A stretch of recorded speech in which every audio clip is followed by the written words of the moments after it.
So നമ്മളിന്ന് discuss ചെയ്യാൻ പോകുന്ന ടോപ്പിക്ക് കേരള ജോഗ്രഫിയാണ്. പി എസ് സിക്ക് വേണ്ടിയിട്ടുള്ള. പി എസ് സിയിൽ കേരള ജോഗ്രഫി എന്ന് പറയുന്നത് വളരെ ഇമ്പോർട്ടൻ്റ് ആയിട്ടുള്ളൊരു ഏരിയ ആണ്. അപ്പോൾ നമുക്ക് ബേസിക്കായിട്ട് മിനിമം ഒരു 3 to 4 ക്വസ്റ്റ്യൻസ് ജോഗ്രഫി മൊത്തത്തിലൊരു 6 to 7 ക്വസ്റ്റ്യൻ വരാറുണ്ട്. അപ്പോൾ അതിലൊരു 2 to 3 ക്വസ്റ്റ്യൻസ് ബേസിക് ആയിട്ടുള്ളത് കേരള ജോഗ്രഫിയിൽ നിന്ന് വരാറുണ്ട്. കേരള ജോഗ്രഫി പറയുകയാണെങ്കിൽ എന്താ പറയുക, വളരെ ഡെഫിനിറ്റ് ആയിട്ടുള്ളൊരു പാർട്ടിയിൽ നിന്നാണ്, സ്ഥിരം ചോദിക്കുന്ന ഒരു ഏരിയ ആണ്. അപ്പം സ്ഥിരമായിട്ട് വരുന്ന ക്വസ്റ്റ്യൻസ് റിപ്പീറ്റ് ചെയ്ത് നിങ്ങൾ നോക്കിക്കഴിഞ്ഞാൽ തന്നെയും നിങ്ങൾക്ക് അതിൽ നിന്നുള്ള ക്വസ്റ്റ്യൻസ് എളുപ്പം സോൾവ് ചെയ്യാൻ പറ്റും. പിന്നെ ഇന്നത്തെ കാലത്ത് പി എസ് സി പഴയ കാലത്ത് നിന്ന് ആ ഒരു മാറ്റം കൊണ്ടുവന്നു. അതായത് ഇപ്പോൾ ഡിഗ്രി പ്രിലിംസിനൊക്കെ ആണെങ്കിലും സ്റ്റേറ്റ്മെൻറ്റ് ക്വസ്റ്റ്യൻ വരുമ്പം നിങ്ങൾക്ക് ഒരു ക്ലാരിറ്റി ഉണ്ട്, ഒരു ടോപ്പിക്കിൻ്റെ അകത്തൊരു ക്ലാരിറ്റി ഉണ്ടെങ്കിൽ നമുക്ക് കുറച്ച് ലോജിക്ക് ഉപയോഗിച്ച് കഴിഞ്ഞാൽ ഈസി ആയിട്ട് നമുക്ക് ആ മാർക്സ് നമുക്ക് ഹോൾഡ് ചെയ്യാൻ പറ്റും. ചില വർഷങ്ങളിൽ അത് ചില ക്വസ്റ്റ്യൻ പേപ്പറുകളിൽ 10 ക്വസ്റ്റ്യൻ വരെയും പോയ സമയങ്ങളുണ്ട്. അപ്പോൾ തീർച്ചയായിട്ടും ജോഗ്രഫി വളരെ ഇമ്പോർട്ടൻ്റ് ആയിട്ടൊരു ഏരിയ ആണ്. അതിൻ്റെ അകത്ത് മിനറൽസ്, കേരളത്തിലുള്ള മിനറൽസിനെ കുറിച്ച് ചോദിക്കാറുണ്ട്. അതേപോലെ തന്നെ കേരളത്തിൻ്റെ ക്ലൈമറ്റിനെ കുറിച്ച് ചോദിക്കാറുണ്ട്. കേരളത്തിൻ്റെ സോയിൽ ടൈപ്പ് ചോദിക്കാറുണ്ട്. ഇപ്പോൾ ഫോർ എക്സാമ്പിൾ കേരളത്തിൽ ബ്ലാക്ക് സോയിൽ കാണുന്ന സ്ഥലം എവിടെയാണ്? അപ്പോൾ പാലക്കാട് മാത്രമാണ് അത് കാണുന്നത്. അപ്പോൾ ഇങ്ങനെയുള്ള ചോദ്യങ്ങൾ വളരെ സ്പെസിഫിക് ആയിട്ട്, പിന്നെ നമുക്ക് പത്രമൊക്കെ വായിച്ചു കഴിഞ്ഞാൽ കുറച്ച് ഫെമിലിയർ ആയിട്ടുള്ള കുറച്ച് സ്ഥലങ്ങളെക്കുറിച്ചും നമുക്ക് കേരളത്തിൽ നമുക്ക് ഫെമിലിയർ ആയിട്ടുള്ള ഏരിയ ഉണ്ടെങ്കിൽ നമ്മൾ ടൂർ പോകുന്ന സ്ഥലം, ഫോർ എക്സാമ്പിൾ മൂന്നാർ, ഇരവികുളം, പറമ്പിക്കുളം, ഇപ്പം ഇങ്ങനെയുള്ള കാര്യങ്ങളൊക്കെ നിങ്ങൾക്ക് ദിവസേന കേട്ട് പരിചയമുള്ള സംഭവങ്ങളുണ്ട്. അപ്പം ഉറപ്പായിട്ടും കേരള ജോഗ്രഫി വായിക്കുമ്പോൾ ആ ഒരു ഫെമിലിയാരിറ്റി കാണും. ആ ഫെമിലിയാരിറ്റി വെച്ച് നിങ്ങൾക്ക് കുറേ ക്വസ്റ്റ്യൻസ് സോൾവ് ചെയ്യാൻ പറ്റും. അപ്പോൾ ഇതൊക്കെയാണ് ഒരു എന്താ പറയുക കേരള ജോഗ്രഫിയെക്കുറിച്ച് പറയുകയാണെങ്കിൽ. പിന്നെ നമുക്ക് ഓരോ ടോപ്പിക്കിൻ്റെ അകത്ത് നമുക്ക് സ്പെസിഫിക്കലി ക്വസ്റ്റ്യൻ വരുന്ന രീതിയിൽ നമുക്ക് ഡിസ്കസ് ചെയ്യാം. അപ്പം ആദ്യം നമുക്ക് കേരളത്തിനെ കുറിച്ച് ഒരു ഇൻട്രൊഡക്ഷൻ. കേരളം എവിടെയാണ് നിൽക്കുന്നത്? കേരളം ഏത് ലാറ്റിറ്റ്യൂഡിലാണ്, ലോഞ്ചിറ്റ്യൂഡിലാണ്? അപ്പോൾ ലാറ്റിറ്റ്യൂഡ്, ലോഞ്ചിറ്റ്യൂഡ് ഇങ്ങനെയുള്ള കാര്യങ്ങളൊക്കെ നമ്മൾ മറ്റൊരു വീഡിയോയിൽ ചെയ്യുന്നുണ്ട്. അപ്പോൾ നിങ്ങളത് തീർച്ചയായിട്ടും കാണുക. അപ്പം ഇവിടെ നമ്മൾ കേരളത്തിൻ്റെ ലാറ്റിറ്റ്യൂഡും ലോഞ്ചിറ്റ്യൂഡും പിന്നെ അതിൻ്റെ പൊസിഷൻ, അതിൻ്റെ അകത്ത് എന്തൊക്കെയാണ്, അത് ഏത് സമയത്താണ് അത് കേരളം പൊങ്ങി വന്നത്, അല്ലെങ്കിൽ മഴ എറിഞ്ഞപ്പോൾ എപ്പോഴാണ് കേരളം വന്നത് എന്നുള്ളതൊക്കെ നമുക്ക് ഇവിടെ പഠിക്കാം. ഓക്കെ, അപ്പം ആദ്യം നമുക്ക് നോക്കാൻ പോകുന്ന ഏരിയ എന്ന് പറയുന്നത് ലൊക്കേഷൻ ആൻഡ് എക്സ്റ്റെൻ്റ് ആണ്. അതായത് കേരളം എവിടെയാണ്, അല്ലെങ്കിൽ കേരളം ഏത് ഏരിയയിലാണ് നിലനിൽക്കുന്നത് എന്നുള്ളതാണ് നമ്മൾ ആദ്യം നോക്കുന്നത്. അപ്പം ഇന്നത്തെ കാലത്ത് ഗൂഗിൾ മാപ്പൊക്കെ ഭയങ്കര ഇമ്പോർട്ടൻ്റ് ആണല്ലേ. നമ്മളിപ്പോൾ എവിടെ പോകാനാണെങ്കിലും ഗൂഗിൾ മാപ്പ് ഇട്ട് അതിൻ്റെ ലൊക്കേഷനൊക്കെ വെച്ചിട്ടാണ് നമ്മൾ എവിടെയും പോകുന്നത്. അപ്പോൾ ആ ലൊക്കേഷന് പ്രധാനമായിട്ടും വേണ്ട 2 കാര്യങ്ങളാണ് ലാറ്റിറ്റ്യൂഡും ലോഞ്ചിറ്റ്യൂഡും. ഇതെന്താണെന്ന് അറിയണമെങ്കിൽ ഇപ്പോൾ എല്ലാം നമ്മൾ പഠിപ്പിച്ചു തന്നാൽ അത് നിങ്ങൾക്കൊരു എന്താ പറയുക, ഒരു ത്രില്ല് കാണില്ല. അപ്പോൾ നിങ്ങൾ ചെയ്യേണ്ട ഒരു കാര്യം എന്ന് പറഞ്ഞു കഴിഞ്ഞാൽ ഒന്ന് പോയിട്ട് ഗൂഗിൾ സെർച്ച് ചെയ്ത് നോക്കുക, എന്താണ് ലോഞ്ചിറ്റ്യൂഡ്, എന്താ ലാറ്റിറ്റ്യൂഡ്, ഇതൊക്കെ ഒറിജിനലി ഉള്ളതാണോ, എർത്തിൻ്റെ മണ്ടയിൽ കൂടി ഇങ്ങനെ വരയൊക്കെ വരച്ചിട്ടിട്ടുണ്ടോ, അത് ഇത് ഇമാജിനറി ആണോ, ഇങ്ങനെയുള്ള കാര്യങ്ങളൊക്കെ നിങ്ങളൊന്ന് നോക്കുക. ഇതൊക്കെ വളരെ ബേസിക്കാണ്. എങ്കിലും നിങ്ങളൊന്ന് പോയി ഗൂഗിൾ സെർച്ചൊക്കെ ഒന്ന് ചെയ്ത് നോക്കിയാൽ നിങ്ങൾക്ക് കുറേ വീഡിയോസൊക്കെ കാണാൻ പറ്റും. അപ്പം ഇവിടെ നോർമലി പി എസ് സി ചോദിക്കുന്നത് ഒരു ലാറ്റിറ്റ്യൂഡിൽ എക്സ്റ്റെൻഡ് വന്നു കഴിഞ്ഞാൽ, ഞാനൊക്കെ പി എസ് സി പഠിച്ചു തുടങ്ങിയ സമയങ്ങളിൽ ഏറ്റവും കൂടുതൽ ചോദിച്ചുകൊണ്ടിരുന്ന ഒരു ടോപ്പിക്കാണ് നമ്മുടെ ഒരു എക്സ്റ്റെൻഡ്. അപ്പോൾ നോർമലി ആ ഒരു ഫിഗർ വളരെ ഇമ്പോർട്ടൻ്റ് ആണ്. അതായത് നമ്മൾ കിടക്കുന്നത്, അതായത് നമ്മൾ ഇന്ത്യ മൊത്തത്തിലെടുത്ത് നോക്കുവാണെങ്കിൽ നമുക്ക് ഇത് ഗ്ലോബാണെങ്കിൽ ഗ്ലോബിൻ്റെ 2 സൈഡ് അല്ലേ, ഇവിടെ നോർത്തും ഇവിടെ സൗത്തും. അപ്പോൾ ഇന്ത്യ ബേസിക്കലി നോർത്തേൺ ഹെമിസ്ഫിയറിലാണെന്ന് നമുക്കറിയാം. അപ്പോൾ ഉറപ്പായിട്ടും ഈ പറയുന്ന ഒരു സാധനം, ഈ ഒരു വരയാണ് ഇക്വേറ്ററാണ് നമുക്ക് ഇവിടെ ഉള്ള പ്രധാന ലാറ്റിറ്റ്യൂഡ്. അതിനുശേഷം പിന്നെ നിങ്ങൾ കുറച്ച് ലാറ്റിറ്റ്യൂഡൊക്കെ പഠിക്കും.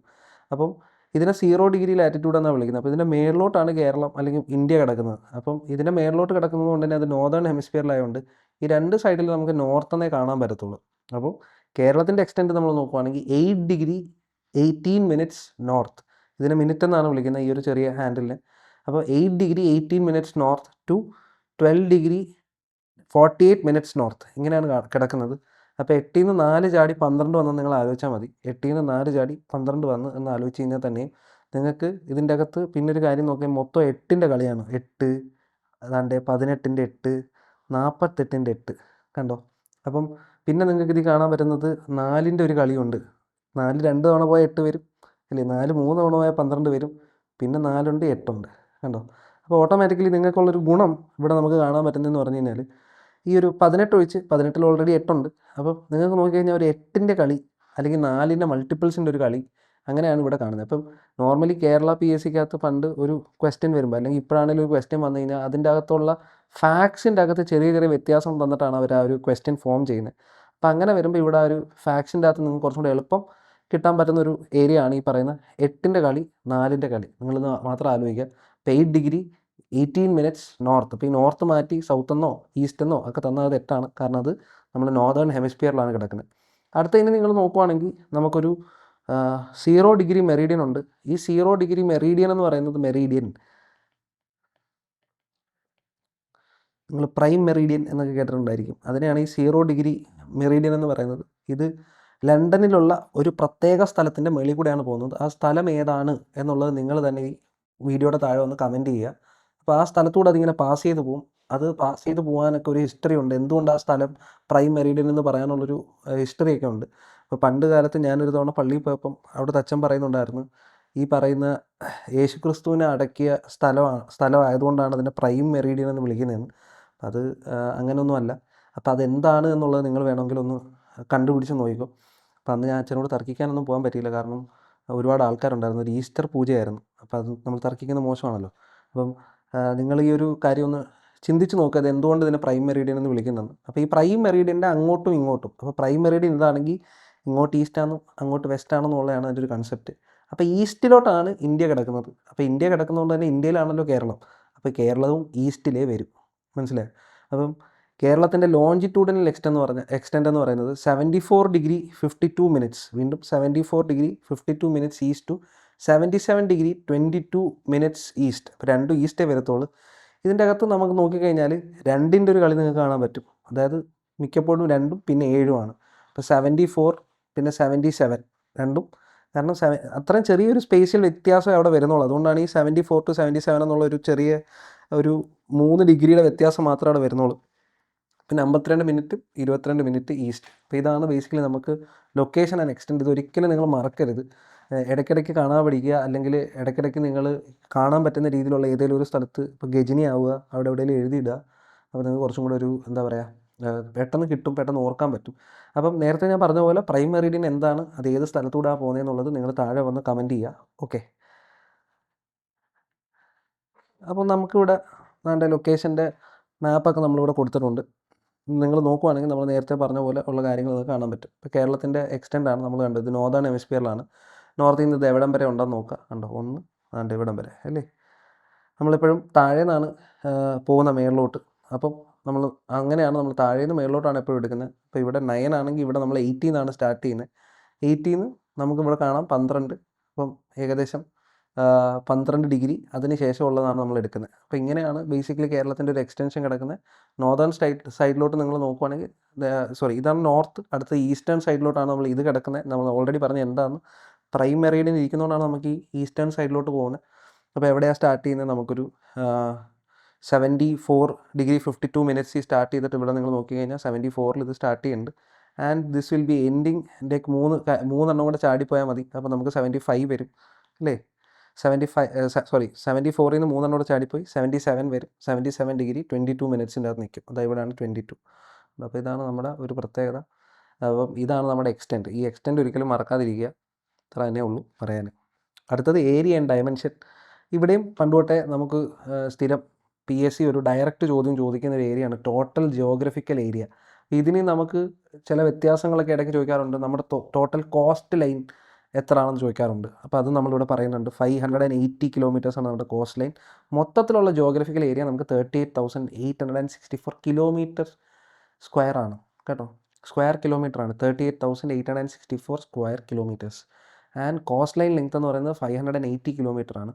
ആൻഡ് നമ്മുടെ ഒരു പ്രത്യേകത എന്ന് പറയുന്നത് നമ്മൾ നോർത്ത് സൗത്ത് കോസ്റ്റ് ലൈനിലാണ് നമ്മൾ കിടക്കുന്നത്. അപ്പോൾ നമുക്കറിയാം കേരളത്തിൻ്റെ ചുറ്റും കോസ്റ്റൽ ഏരിയ ആണ്, കോസ്റ്റ് ലൈൻ ഉണ്ട്. ഇപ്പോൾ ഞാൻ വരുന്നത് തന്നെ ഒരു കോസ്റ്റൽ ഏരിയയിൽ നിന്നാണ്. ഇപ്പോൾ ട്രിവാൻഡ്രം എന്ന് പറയുന്നത് ഒരു കോസ്റ്റൽ ഏരിയ ആണ്. നമുക്കറിയാം വളരെ കുറച്ച് സ്ഥലങ്ങളിലെ കോസ്റ്റൽ ഏരിയ ഇല്ലാത്തതുള്ളൂ. അപ്പോൾ നിങ്ങൾക്ക് ഇവിടെ താഴെ വന്ന് ഒരു കാര്യം കൂടെ കമൻറ്റ് ചെയ്യാം.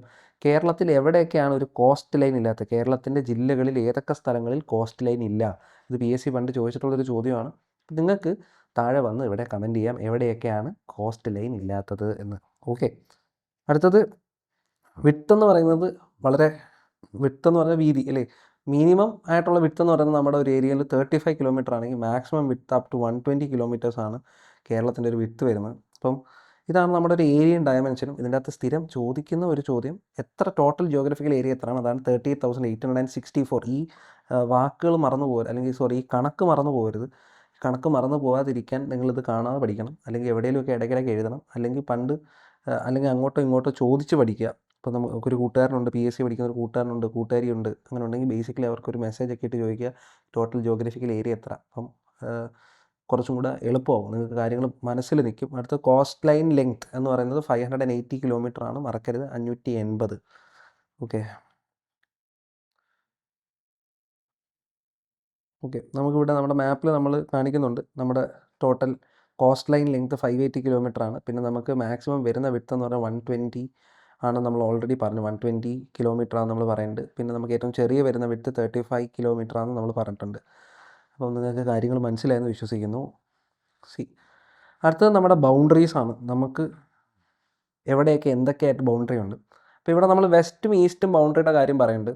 അപ്പം വെസ്റ്റ് ബൗണ്ടറി എന്ന് പറഞ്ഞാൽ ലക്ഷദ്വീപ് സീ ആണ്. നമ്മുടെ ചുറ്റും കടലുണ്ട്, അതിൻ്റെ ഏറ്റവും അടുത്തുള്ള കടലാണ് ലക്ഷദ്വീപ് സീ. അപ്പോൾ നമ്മുടെ വെസ്റ്റ് ഏരിയയിലുള്ള നമ്മുടെ ബൗണ്ടറിയാണ് ലക്ഷദ്വീപ് സീ.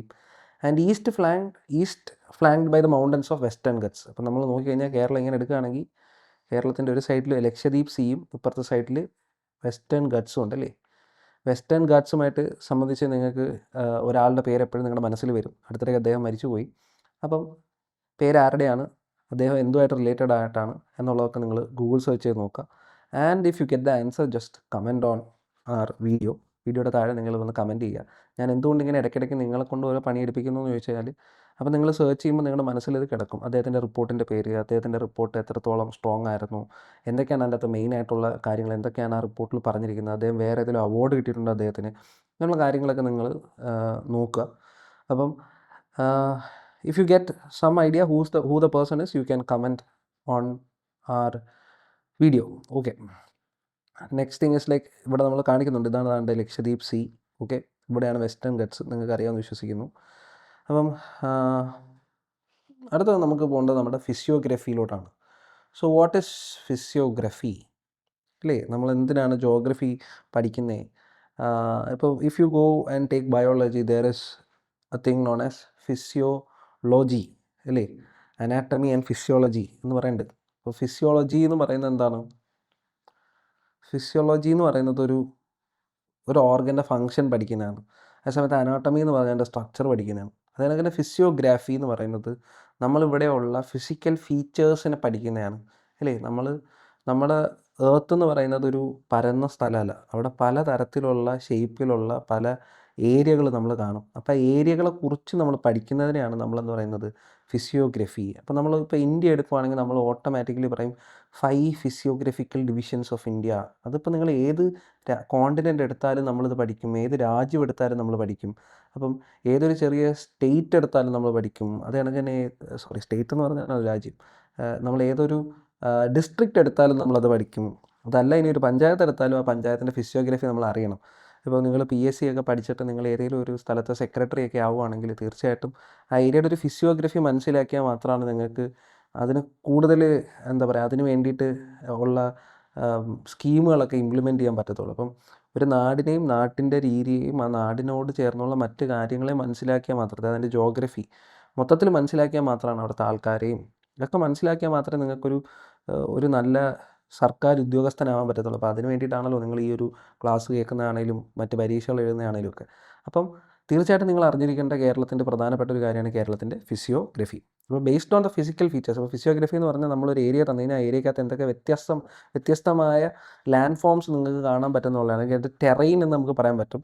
അപ്പോൾ അതിനെയാണ് നമ്മൾ പറയുന്നത്. അപ്പോൾ based on the physical features and terrain nature, the state is divided into an east west cross section. There are 3 distinct region, അതായത് lowland, midland and highland. അപ്പം നമ്മൾ 3ആയിട്ട് കേരളത്തിന് തിരിക്കുന്നുണ്ട്: lowland, midland and highland. ഇപ്പോൾ നിങ്ങൾ ഇടനാട്, മലനാട് എന്നൊക്കെ നിങ്ങൾ കേട്ടിട്ടുണ്ടായിരിക്കും. അപ്പോൾ അതിനെയാണ് നമ്മളിനി പഠിക്കാൻ പോകുന്നത്. ഇത് കേരളത്തിലെ ജില്ലകളാണ്. ജില്ലകളൊക്കെ നിങ്ങൾക്ക് അറിയാമെന്ന് ഞാൻ വിശ്വസിക്കുന്നു. ഇല്ല എങ്കിൽ നിങ്ങൾ വീട്ടിൽ പോയി കഷ്ടപ്പെട്ട് പഠിക്കുക കേട്ടോ. കേരളത്തിലെ ജില്ലകൾ അറിയാൻ നമ്മൾ PSC പഠിച്ചിട്ട് ഒരു കാര്യമില്ല. അപ്പോൾ കേരളത്തിലെ ജില്ലകളൊക്കെ നന്നായിട്ട് പഠിക്കുക. അപ്പം എവിടെയാണ് ഹൈലാൻഡ്, എവിടെയാണ് ലോ ലാൻഡ് എന്നൊക്കെ ഉള്ളത് കാണിച്ചു തരാം. ഓക്കെ, അപ്പം ഈ വെസ്റ്റേൺ ഗട്ട്സ് കിടക്കുന്ന സ്ഥലത്ത് എന്തായാലും നിങ്ങൾക്ക് മനസ്സിലാക്കാൻ പറ്റുന്നത് ഇവിടെ ഒരു ഹൈലാൻഡ് കാണും എന്നുള്ളതാണ്. പിന്നെ നമുക്കൊരു ലോ ലാൻഡ് വരുന്നത് എപ്പോഴും ഈ പറയുന്ന ഒരു കോസ്റ്റൽ റീജിയണിലായിരിക്കും, സെൻട്രലായിരിക്കും നമുക്കൊരു ഇത്തിരി പ്ലെയിൻ ആയിട്ടുള്ള റീജിയൻസ് വരുന്നത്. അപ്പം ഇങ്ങനെയാണ് നോർമലി കേരളത്തിൻ്റെ ഒരു ഫിസിയോഗ്രഫി പോകുന്നത്. അപ്പോൾ നമ്മൾ എങ്ങനെയാണ് ഫിസിയോഗ്രഫി ഡിവൈഡ് ചെയ്തതെന്നുള്ളത് ഓൾറെഡി നമ്മൾ ഈസ്റ്റ് വെസ്റ്റ് ക്രോസ് സെക്ഷൻ എന്ന് ഓൾറെഡി പറഞ്ഞിട്ടുണ്ട്. അതായത് ഇവിടുന്ന് ഇങ്ങോട്ടാണ് നമ്മൾ ആ ക്രോസ് സെക്ഷൻ പറഞ്ഞേക്കുന്നത്, ഇവിടുന്ന് ഇങ്ങോട്ട്. ഓക്കെ, നിങ്ങൾക്ക് മനസ്സിലായെന്ന് വിശ്വസിക്കുന്നു. നമ്മൾ ഈ മൂന്ന് സെഗ്രിഗേഷനെ നമ്മൾ വീണ്ടും കുറച്ചും കൂടി ഡീറ്റെയിൽ ആയിട്ട് കുറച്ച് കഴിയുമ്പോൾ പറയും. അപ്പോൾ അന്നേരം പറയാം. ഇനി ഓൾട്ടിറ്റ്യൂഡിനൽ വേരിയേഷൻ എന്ന് പറയുന്നത്, ഓൾട്ടിറ്റ്യൂഡ് എന്ന് പറയുന്നത് ഹൈറ്റാണ്. അപ്പം നമുക്ക് എന്തോരം ഹൈറ്റ് ഉണ്ട്, അല്ലെങ്കിൽ കേരളത്തിൻ്റെ ഓരോ സ്ഥലങ്ങൾക്ക് എന്തോരം ഹൈറ്റ് ഉണ്ട്, ഏറ്റവും കൂടുതൽ ഹൈറ്റുള്ള സ്ഥലം ഏതാണ്, അല്ലേ? ഇതൊക്കെ നമ്മൾ അറിയണം. അപ്പം ഇത് പറഞ്ഞു വരുമ്പോൾ നിങ്ങൾക്ക് നിങ്ങളുടെ മനസ്സിലോട്ട് ആദ്യം വരുന്നൊരു സാധനമായിരിക്കും ആനമുടി. ഇപ്പം കേരളത്തിലെ ഏറ്റവും ഹയസ്റ്റ് ആയിട്ടുള്ളൊരു പീക്കായിരിക്കും. പിന്നെ ഏറ്റവും ലോ ലൈയിങ് ഏരിയ എന്ന് പറയുമ്പോൾ നമ്മൾ കുഞ്ഞിലെ തൊട്ടേ കേൾക്കുന്ന ഒരു സാധനമുണ്ട്, കുട്ടനാട്, അല്ലെങ്കിൽ കുട്ടനാട് കോൾ എന്നൊക്കെ പറഞ്ഞ് നമ്മൾ കേട്ടിട്ടുണ്ട്. അപ്പോൾ അതാണ് ഏറ്റവും ലോവസ്റ്റ് ആയിട്ട് കിടക്കുന്ന ഒരു പോയിന്റ്. അപ്പം ആറ്റിറ്റ്യൂഡൽ വേരിയേഷൻ എന്ന് പറഞ്ഞാൽ land rises from 5 metre below sea level. അപ്പോൾ കുട്ടനാട് എന്ന് പറഞ്ഞു കഴിഞ്ഞാൽ ഒരു ബിലോ സീ ലെവൽ ഏരിയ ആണ്, to peaks of 2695 metres high. മനസ്സിലായി? അപ്പം വെസ്റ്റ് ടു ഈസ്റ്റ് പോകുമ്പോഴാണ് നോർമലി ഇത് കാണാനും പറ്റുന്നത്, അല്ലേ? നമ്മളിപ്പോൾ ആലപ്പുഴയിൽ നിന്ന് നേരെ കയറി കോട്ടയത്തൊക്കെ ചെന്ന് ഇടുക്കിയിലോട്ടൊക്കെ പോകുമ്പോഴത്തേക്കും നല്ല വലിയ മലനിരയായി. അപ്പം ബേസിക്കലി നമുക്ക് വരുന്നത് വെസ്റ്റ് ടു ഈസ്റ്റിലോട്ട് ട്രാവൽ ചെയ്യുമ്പോൾ വെസ്റ്റിൽ ലോ ലാൻഡും കാണാൻ പറ്റും, മേളിൽ പോകുമ്പോൾ ഹൈലാൻഡ് കാണാൻ പറ്റും. ഇതാണ് നമുക്ക് മനസ്സിലാക്കാൻ പറ്റുന്നൊരു കാര്യം. ഓക്കെ, ഇത്രയും നിങ്ങൾക്ക് മനസ്സിലായെന്ന് ഞാൻ വിശ്വസിക്കുന്നു. And zonal classification, the state is divided into 3 distinct parallel zones based on altitude. ഞാൻ ഓൾറെഡി നിങ്ങളുടെ അടുത്ത് പറഞ്ഞു, ആൻഡ് നമ്മൾ അതിലോട്ടാണ് പോകുന്നത്. അപ്പം നമുക്ക് കേരളത്തിനെ 3ആയിട്ട് തിരിക്കാം. First one is highland, second one is midland, and third one is low land. അപ്പോൾ എന്താണ് സീ ലെവൽ എന്നൊക്കെ ഉള്ള കാര്യങ്ങൾ നമ്മൾ പഠിപ്പിക്കുന്നുണ്ട്. ആൻഡ് നമ്മൾ ബാരോമീറ്ററിനെ കുറിച്ചൊക്കെ പറയുന്നുണ്ട്, പ്രഷറിനെ കുറിച്ച് പറയുന്നുണ്ട്. അപ്പോൾ അന്നേരമൊക്കെ നമുക്ക് മീൻ സീ ലെവൽ കുറച്ചുകൂടെ നല്ലപോലെ എടുക്കാം. ആൻഡ് കമ്മിങ് ബാക്ക്, ഈ മീൻ സീ ലെവൽ വെച്ചിട്ടാണ് നമ്മൾ ഈ പറയുന്ന ലാൻഡ് കാറ്റഗറൈസേഷൻ ഇവിടെ നടത്തിയത്. ആൻഡ് കേരളത്തിൽ ഏറ്റവും കൂടുതലുള്ള സ്ഥലം ഏതാണെന്ന് ചോദിച്ചു കഴിഞ്ഞാൽ മലനാടാണ്. നമ്മൾ മൊത്തത്തിലൊരു മലം പ്രദേശമാണ്. അപ്പം അതുകൊണ്ട് 48% ആണ് നമുക്ക് മലനാട്, അല്ലേ? മാമലകൾക്കപ്പുറത്ത്. അപ്പം അങ്ങനെ ഒരു പാട്ടൊക്കെ നമ്മൾ പണ്ട് എഴുതിയിട്ടുണ്ടല്ലേ. അപ്പോൾ ആ എഴുതിയ പാട്ടൊക്കെ നമ്മൾ സെറ്റ് ചെയ്ത് കേട്ട് കഴിഞ്ഞാൽ തന്നെ നമുക്ക് ഇതിൻ്റെ അകത്ത് കേരളം എവിടെയാണെന്നൊക്കെ മനസ്സിലാവും. മലകൾക്കിടയിലുള്ളൊരു സ്ഥലമാണ് കേരളം, അല്ലേ? Okay, so let's go and talk about the Highlands, അല്ലെങ്കിൽ മലനാട്. കേരളത്തിലെ ഏറ്റവും കൂടുതലുള്ള, അല്ലെങ്കിൽ 48% ഉള്ളൊരു ഏരിയ ആണ്, അല്ലെങ്കിൽ ഒരു physiological division, sorry not physiological, physiographical ഡിവിഷനാണ് മലനാട്. അപ്പം നമുക്കിത് നോക്കാം. And it is the easternmost region consisting of steep slopes of Western Ghats. അപ്പം നമ്മുടെ മലനാട് നിർമ്മിച്ചിരിക്കുന്നത് ഏറ്റവും കൂടുതൽ, അല്ലെങ്കിൽ മലനാട് എവിടെയാണ് കാണാൻ പറ്റുന്നതെന്ന് വെച്ചാൽ കേരളത്തിൻ്റെ ഈസ്റ്റേൺ സൈഡിലാണ്. ആൻഡ് അവിടെ തന്നെ വെസ്റ്റേൺ ഗട്ട്സ് ആണത്. വെസ്റ്റേൺ ഗട്ട്സിലാണ് ബേസിക്കലി ഇത് കാണുന്നത്. അത് വെസ്റ്റേൺ ഗട്ട്സ് എന്ന് കേൾക്കുമ്പോൾ നിങ്ങൾക്ക് ഇടയ്ക്കിടയ്ക്ക് അദ്ദേഹത്തിൻ്റെ പേര് ഓർമ്മ വരണം. അപ്പം നിങ്ങൾക്ക് ഈ ഒരു സംഭവമായിട്ട് അത് കണക്ട് ചെയ്യാൻ പറ്റും. ഇനി തീർച്ചയായിട്ടും മലയായതുകൊണ്ട് തന്നെയും അവിടെ എന്ത് സംഭവിക്കുമെന്ന് വെച്ച് കഴിഞ്ഞാൽ അവിടെ ടെറൈൻ എന്ന് പറഞ്ഞാൽ റഗ്ഡായിരിക്കും, അല്ലേ? ഇനി മലയായതുകൊണ്ട് തന്നെ മലയുടെ ഇടയിൽ ഇങ്ങനെ നമ്മൾ പണ്ടൊക്കെ മല ഇങ്ങനെ വരയ്ക്കുമ്പം ഇടയിലൊരു വി കാണാറില്ലേ? ഇതിനെയാണ് നമ്മൾ മലയുടെ വാലി എന്ന് വിളിക്കുന്നത്. അപ്പോൾ ഉറപ്പായിട്ടും റഗ്ഡ് ടെറൈനാണ്. അത് കണക്കിന് മല ഉള്ളതുകൊണ്ട് വാലി ഉണ്ട് ആൻഡ് മലയുണ്ട്. റഗ്ഡ് ടെറൈൻ എന്ന് പറഞ്ഞാൽ കയറാനൊക്കെ ഇത്തിരി ബുദ്ധിമുട്ടാണ്, അല്ലേ? അപ്പം ദിസ് ഇസ് ഹൗ ആ ഹൈലാൻഡ്സ് ആർ. ഇനി ഇവിടെയൊക്കെ ഒരു പ്രത്യേകത എന്ന് പറഞ്ഞാൽ എപ്പോഴും മഴ കിട്ടുന്നൊരു സ്ഥലമാണ്, അല്ലേ? റഗ്ഡ് ടെറൈൻ ആയതുകൊണ്ട് നിങ്ങൾക്ക് വയനാടിനെ കുറിച്ചൊക്കെ കേൾക്കുമ്പോൾ തന്നെ അറിയാം അവിടെ ഉരുൾപൊട്ടലുണ്ട്. അപ്പം ഇങ്ങനെയുള്ള കാര്യങ്ങളും കേരളത്തിൽ നടക്കുന്നതിൻ്റെ ഒരു കാര്യം തന്നെ ഈ വെസ്റ്റേൺ ഗട്ട്സ് ഉള്ളതാണ്. അതുപോലെ കേരളത്തിൽ ഇത്ര മഴ കിട്ടാനുള്ള കാരണം തന്നെ, മഴ ലഭ്യത കൂടാനുള്ള കാരണം തന്നെ വെസ്റ്റേൺ ഗട്ട്സ് ആണ്. അപ്പോൾ വെസ്റ്റേൺ ഗട്ട്സിനെ കുറിച്ച് നമുക്ക് പിന്നീട് വളരെ വ്യക്തമായിട്ട്, അല്ലെങ്കിൽ വളരെ വിശദമായൊരു ക്ലാസ് എടുക്കാം. അപ്പോൾ ഇപ്പം നമുക്ക് നമ്മുടെ ടോപ്പിക്ക് സ്റ്റിക്ക് ഓൺ ചെയ്യാം. Okay, next thing is like the key feature. This region is the primary catchment area of Kerala's river. Catchment area എന്ന് പറഞ്ഞാൽ എന്ത്? കാച്ച്മെൻറ്റ് ഏരിയ എന്ന് പറഞ്ഞു കഴിഞ്ഞാൽ അവിടെ നിന്നാണ് പല നദികളും ഉദ്ഭവിക്കുന്നത്. മലയാളത്തിൽ പറഞ്ഞു കഴിഞ്ഞാൽ നദി തുടങ്ങുന്ന സ്ഥലം. അപ്പോൾ അതിനെയാണ് നമുക്ക് എന്തെന്ന് പറയാൻ പറ്റുന്നത്? കാച്ച്മെൻറ്റ് ഏരിയ എന്ന് പറയുന്നത്. ആൻഡ് കേരളത്തിൻ്റെ മിക്ക നദികളുടെയും കാച്ച്മെൻറ്റ് ഏരിയ എന്ന് പറയുന്നത് ഈ പറയുന്ന മലനാടാണ്. അപ്പം മേളിൽ നിന്നായിരിക്കണമല്ലോ നദി ഒഴുകി താഴോട്ട് വരണേ. ഓക്കെ, ആൻഡ് ഇവിടുത്തെ ബേസിക് ആയിട്ടുള്ള വെജിറ്റേഷൻ എന്തായിരിക്കും? മലയല്ലേ, മലനിര. നിങ്ങൾ നേരെ മൂന്നാറൊക്കെ ഒന്ന് ചിന്തിച്ച് നോക്കിയാൽ, മൂന്നാർ നിങ്ങൾ പോകുന്നതിന് എന്ത് കാണാനാണ്? തേയിലത്തോട്ടം. അപ്പോൾ ബേസിക്കലി അവിടെ ടീ ഉണ്ട്. പിന്നെ തേയിലത്തോട്ടത്തിൻ്റെ സൈഡിൽ തന്നെ കാപ്പിക്കുരു നിങ്ങൾ കാണുന്നുണ്ട്. അപ്പോൾ കാപ്പിത്തോട്ടം. പിന്നെ ഏറ്റവും കൂടുതൽ വരുന്നത് ഏലത്തോട്ടം. നിങ്ങളൊന്ന് ഇടുക്കി വരെ പോയാൽ തീരാവുന്ന ഒരു സംശയമേ ഉള്ളൂ. അപ്പോൾ കേരളത്തിൻ്റെ മലനാട്ടിൽ ഏറ്റവും കൂടുതൽ കൃഷി ചെയ്യപ്പെടുന്ന, അല്ലെങ്കിൽ ഏറ്റവും കൂടുതൽ കാണപ്പെടുന്ന ക്രോപ്പുകൾ ടീ, കോഫി, കാർഡമം, പിന്നെ റബ്ബറും മറ്റു കാര്യങ്ങളൊക്കെ, കുരുമുളകും ഒക്കെ ഉണ്ട്. ഇല്ല എന്നല്ല, കാരണം ഈ ഒരു ഏരിയയിലാണ് നമുക്ക് ഏറ്റവും കൂടുതൽ നമ്മുടെ സ്പൈസസും വളരുന്നത്. അപ്പം ഈ ഒരു area is very famous for cultivation. അപ്പം നമുക്ക് അഗ്രികൾച്ചറും കൾട്ടിവേഷനെ കുറിച്ചുള്ളൊരു ടോപ്പിക്ക് പിന്നീട് നമുക്കൊരു ക്ലാസ് എടുക്കാം. അപ്പോൾ അതിൻ്റെ അകത്ത് പറഞ്ഞു തീർക്കാം. ഇനി ഇവിടുത്തെ ഏറ്റവും വലിയ പോയിന്റ്, ഏറ്റവും മുകളിലുള്ള പോയിന്റ് എന്ന് പറഞ്ഞാൽ ആനമുടിയാണ്, ആനമുടി. ആൻഡ് ഇത് എവിടെയായിരിക്കും? ഇടുക്കി ഡിസ്ട്രിക്റ്റിലാണ് അല്ലേ? നമ്മൾ ഇടയ്ക്കിടയ്ക്ക് ഇടുക്കി എന്ന് കേൾക്കാറുണ്ട്, ഇടുക്കിയിലെ പാട്ടൊക്കെ ഉണ്ട്. അപ്പം മഹേഷിൻ്റെ പ്രതികാരത്തിൽ വളരെ നല്ലൊരു പാട്ടൊക്കെ ഉണ്ട് ഇടുക്കിയെക്കുറിച്ച്. അപ്പോൾ അത്രയും ബ്യൂട്ടിഫുൾ ആയിട്ടുള്ളൊരു സ്ഥലമാണ്. അതിൻ്റെ കൂട്ടത്തിൽ തന്നെ നമുക്ക് മനസ്സിലാക്കാൻ പറ്റുന്നൊരു കാര്യം, അവിടെ തന്നെയാണ് ആനമുടി ഉള്ളത്. ആനമുടിയിൽ ഏറ്റവും കൂടുതൽ നമ്മൾ മനസ്സിലാക്കേണ്ടത്, അല്ലെങ്കിൽ നമ്മൾ മറക്കാതിരിക്കേണ്ട ഒരു സംഭവം 2695 ആനമുടിയുടെ നമ്പർ പ്ലേറ്റ് ആണ്. അപ്പോൾ നമ്പർ പ്ലേറ്റ് മറക്കാതിരിക്കുക. അപ്പോൾ 2695 കേട്ടോ. അപ്പോൾ നമ്പർ പ്ലേറ്റ് ഓർത്തിരിക്കുക, 2695 അതാണ് ആനമുടിയുടെ നമ്പർ പ്ലേറ്റ് കേട്ടോ. 2695 മീറ്ററാണ്, കിലോമീറ്റർ അല്ല. ഇത് വേറൊരു കാര്യം. So next thing is gap. Okay, what is gap? Like നമ്മുടെ രണ്ട് മലകളുടെ ഇടയിൽ ഉണ്ടാകുന്ന ഒരു സ്പേസ്. അതുവഴി നമുക്ക് വേണമെങ്കിൽ റോഡൊക്കെ പണിയാം, എന്നിട്ട് അതുവഴി നമുക്ക് അപ്പുറത്തെ സ്റ്റേറ്റുമായിട്ട് കണക്ട് ആകാൻ പറ്റും, അല്ലെങ്കിൽ അപ്പുറത്തെ സ്ഥലമായിട്ട് കണക്ട് ആകാൻ പറ്റും. അപ്പോൾ ഏറ്റവും ഫേമസ് ആയിട്ടുള്ള ഗ്യാപ്പാണ് പാലക്കാട് ഗ്യാപ്പ്. അപ്പോൾ ഇത് നമ്മൾ ഈ പറയുന്ന ഹൈലാൻഡിനിടയിലൂടെയുള്ള ഗ്യാപ്പാണ്. ഇഷ്ടംപോലെ ഗ്യാപ്പുകളുണ്ട് ഹൈലാൻഡ്സിനിടയിൽ, നമുക്ക് അതിനെക്കുറിച്ച് ഡീറ്റെയിൽ ആയിട്ട് പറയാം. ദിസ് ഒരു പ്രതി ഫേമസ് ആയിട്ടുള്ള ഗ്യാപ്പാണ് പാലക്കാട് ഗ്യാപ്പ് എന്ന് പറയുന്നത്. ഈ പാലക്കാട് ഗ്യാപ്പിൻ്റെ ഇമ്പോർട്ടൻസ് എന്ന് പറഞ്ഞു കഴിഞ്ഞാൽ, നമ്മുടെ ഈ മൺസൂണിന് വളരെ വളരെ നല്ല രീതിയിൽ ഇമ്പാക്റ്റ് ചെയ്യുന്ന ഒരു ഗ്യാപ്പും കൂടെയാണ് പാലക്കാട് ഗ്യാപ്പ്. ഓക്കെ, അപ്പം ഇത് ഈ പറയുന്ന ഹൈലാൻഡ് ഏരിയയിലാണ്. മിക്ക ഗ്യാപ്പുകളും ഹൈലാൻഡ് ഏരിയയിലാണ്. നമുക്ക് പല ചുരങ്ങളെ കുറിച്ചൊക്കെ നമ്മൾ പഠിക്കുന്നുണ്ട്. അപ്പോൾ അതൊക്കെ നമുക്ക് ഇൻ ഡീറ്റെയിൽ അടുത്തൊരു ക്ലാസ്സിൽ നമുക്ക് ചെയ്യാം. Okay, so the next thing is midland. Midland എന്ന് പറയുമ്പോൾ മലനാടിൻ്റെയും തീരനാടിൻ്റെയും ഇടയിലുള്ള ഇടനാട്. അപ്പോൾ ഇടനാട് sandwich between the lowland and highland. ഉറപ്പായിട്ടും അതൊരു സാൻഡ്വിച്ച് പോലെയാണ് ഇരിക്കുന്നത്. The topography is like gently undulating with hillocks and mounts. അപ്പോൾ ചെറിയ ചെറിയ കുന്നുകളും മൊട്ടക്കുന്നുകളും മൗണ്ടുകളും ഒക്കെ ആയിട്ടുള്ള സ്ഥലമാണ്. അപ്പോൾ സ്റ്റീപ്പായിട്ടുള്ള വാലീസ് ഒന്നും ഇവിടെ കാണില്ല. അപ്പോൾ നമ്മൾ ഡ്രെയിനേജ് സിസ്റ്റം എടുക്കുമ്പോൾ കുറച്ചും കൂടെ ഡീപ്പറായിട്ട് നിങ്ങൾക്ക് വാലി എന്താണ്, വി ഷേപ്ഡ് വാലി എന്താണ്, ഗോർജ് എന്താണ്, ഇതൊക്കെ നമുക്ക് പഠിക്കാൻ പറ്റും. അപ്പോൾ ഇത്തരം കാര്യങ്ങൾ നിങ്ങൾ ആലോചിക്കുക. നമുക്കൊരു മിഡ്ലാൻഡ് ഉണ്ട്, അല്ലെങ്കിൽ ഇടനാടുണ്ട്. ആൻഡ് ഇവിടെയാണ് നമുക്ക് ഏറ്റവും കൂടുതൽ ലാറ്ററൈറ്റ് കാപ്ലിംഗ് കാണാൻ പറ്റുന്നത്, അല്ലെങ്കിൽ ലാറ്ററൈറ്റ് സോയിൽ കാണാൻ പറ്റുന്നത്. ആൻഡ് ഇതിൻ്റെ പ്രത്യേകത എന്ന് പറഞ്ഞു കഴിഞ്ഞാൽ, എന്തുകൊണ്ട് ഈ ലാറ്ററൈറ്റ് സോയിൽ വരുന്നു?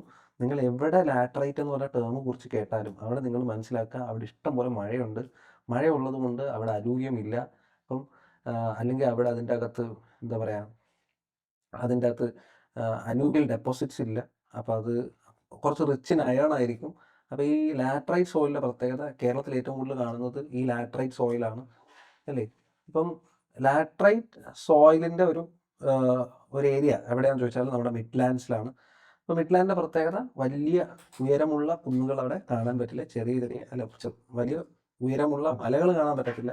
നമുക്കവിടെ ചെറിയ കുന്നുകളാണ് കാണാൻ പറ്റുന്നത്. ഓക്കെ, ആൻഡ് ഇതിനെ വേറൊരു പേരും കൂടെ പറയുന്നുണ്ട്, ഇള അല്ലെങ്കിൽ ഇളനാട് അല്ലെങ്കിൽ ഇടനാട് എന്ന് പറയുന്നുണ്ട്. അപ്പം ഇള സിസ്റ്റം ഇവിടെ ഉണ്ട്. ഇള സിസ്റ്റം എന്ന് പറഞ്ഞാൽ they are ribbon shaped valleys found between laterite hills and ഇളാസ്.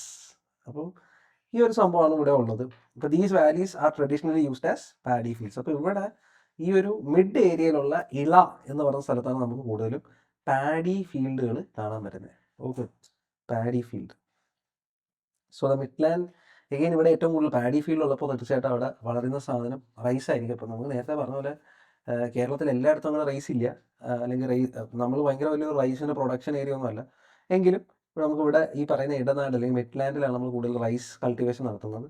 പിന്നെ നമ്മുടെ ഹിൽ സ്ലോപ്പുകളിൽ നമ്മൾ ഏറ്റവും കൂടുതൽ കണ്ടുവരുന്ന ക്രോപ്പാണ് rubber, tapioca, pepper, cashew, arecanut and fruit trees. അപ്പോൾ നിങ്ങൾക്ക് മനസ്സിലാക്കാൻ പറ്റുന്നത്, ഈ മിഡ്ലാൻഡിലാണ് നമുക്ക് ഏറ്റവും കൂടുതൽ കൾട്ടിവേഷൻ നടക്കുന്നത്. അപ്പോൾ this region is centre of cash crops cultivation in Kerala.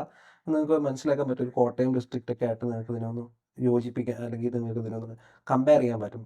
Most reverse flow through this region creating fertile banks. അപ്പോൾ നമ്മുടെ മിക്ക റിവേഴ്സും ഫ്ലോ ചെയ്യുന്ന റീജിയൻ, അല്ലെങ്കിൽ നമ്മുടെ റിവേഴ്സ് ഉണ്ടാക്കുന്ന പ്ലെയിൻസ് ആണ് ഈ റീജിയൻ. അപ്പോൾ പ്ലെയിൻസിൽ കൂടുതലും കൾട്ടിവേഷൻ കാണും.